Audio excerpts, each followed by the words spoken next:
Hello friends, நேற்று கொஞ்சம் வெளியில் வேலையாக இருந்துச்சுன்னு போயிருந்தோம். அப்படியே வரும்போதே ஸ்நாக்ஸ் சாப்பிட்டு போயிடலான்னு சொல்லிட்டு நியர்பை ஷாப்புக்கு போயிட்டு சிக்கன் நக்லட்ஸும் ஃப்ரெஞ்ச் ஃப்ரைஸும் வாங்கி சாப்பிட்டுட்டு வீட்டுக்கு வந்திருந்தோம்.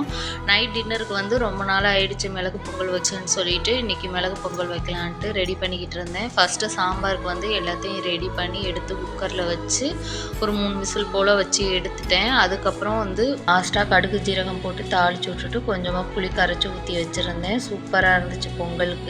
நான் இன்றைக்கி பொங்கலுக்கு வந்து யூஸ் பண்ணுற அரிசி வந்து ஜீரக சம்பா அரிசி தான். பிரியாணிக்கு யூஸ் பண்ணுறது யூஸ் பண்ணியிருந்தேன். இதில் செஞ்சோன்னாக்கா டேஸ்ட் வந்து சூப்பராக இருக்கும். நான் எப்படி வைப்பேனாக்கா 3/4 பங்கு அரிசி 1/4 பங்கு பாசிப்பருப்பு எடுத்துட்டு ஜீரகம் மிளகு எல்லாம் சேர்த்துட்டு பச்சை மிளகாய் இஞ்சி இதெல்லாம் சேர்த்துட்டு நல்லா 1க்கு 3 பங்கு தண்ணி வச்சு குழைவாக எடுத்து வச்சுக்குவேன்.